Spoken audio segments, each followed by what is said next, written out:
కామిక ఏకాదశి.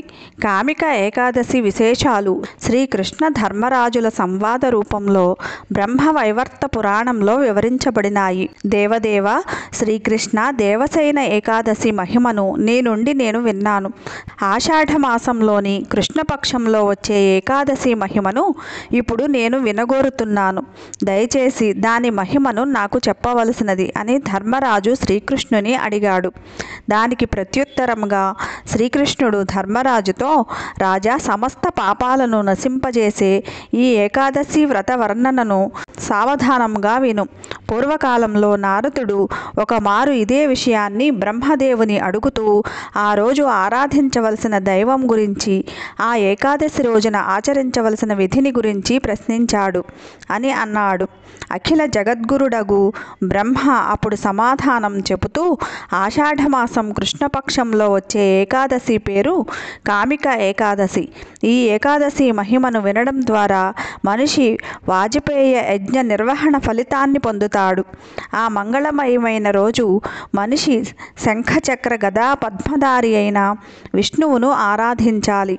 గంగాతీరం, కాశీ, నైమిసారణ్యం, పుష్కరం వంటి తీర్థాలలో వసించి అక్కడ స్నానం చేయడం వలన కలిగే ఫలం ఆ రోజు కేవలం విష్ణు ఆరాధనచే లభిస్తుంది. కేదార్నాథ్లో, కురుక్షేత్రంలో లేదా సూర్యగ్రహణం రోజు చేసే స్నానం వలనైనా లభించనట్టి ఫలం ఆ రోజు శ్రీకృష్ణుని ఆరాధన వలన తప్పక లభిస్తుంది. కనుక విష్ణు ఆరాధనతో ఈ కామిక ఏకాదశి వ్రతాన్ని నిష్ఠగా పాటించడం ప్రతి ఒక్కరి కర్తవ్యం అని అన్నాడు. నీరు తామరాకును అంటని చందంగా కామిక ఏకాదశి ప్రభావం వలన మనిషిని పాపం ఏమాత్రమూ అంటదు. తులసి దళాలతో శ్రీహరిని అర్చించేవాడు సమస్త పాప విముక్తుడవుతాడు. తులసి దర్శనం సర్వపాపహరం. తులసి స్పర్శ దేహాన్ని పవిత్రం చేస్తుంది. తులసి ప్రణామం ద్వారా మనిషి రోగ విముక్తుడవుతాడు.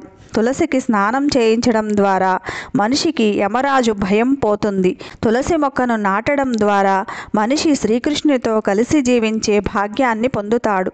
తులసి దళాలను శ్రీకృష్ణ పాదార విందములకు అర్పించడం ద్వారా ఎవరైనా విశుద్ధ భక్తిని పొందగలుగుతారు. ఏకాదశి రోజున తులసీదేవికి నమస్కరించి నెయ్యితో దీపారాధన చేసేవారి పుణ్యాన్ని చిత్రగుప్తుడైనా లెక్కించలేడు. బ్రాహ్మణ హత్య లేదా భ్రూణ హత్య వంటివి ఘోరమైన పాపమైన కామిక ఏకాదశి వ్రతపాలనం వలన నశిస్తుంది. అది ఈ వ్రతపాలన వలన కలిగే గౌణఫలం. ఈ ఏకాదశి మహిమను వినేవాడు లేదా చదివేవాడు నిశ్చయంగా విష్ణులోకానికి చేరుకుంటారు. హరే కృష్ణ.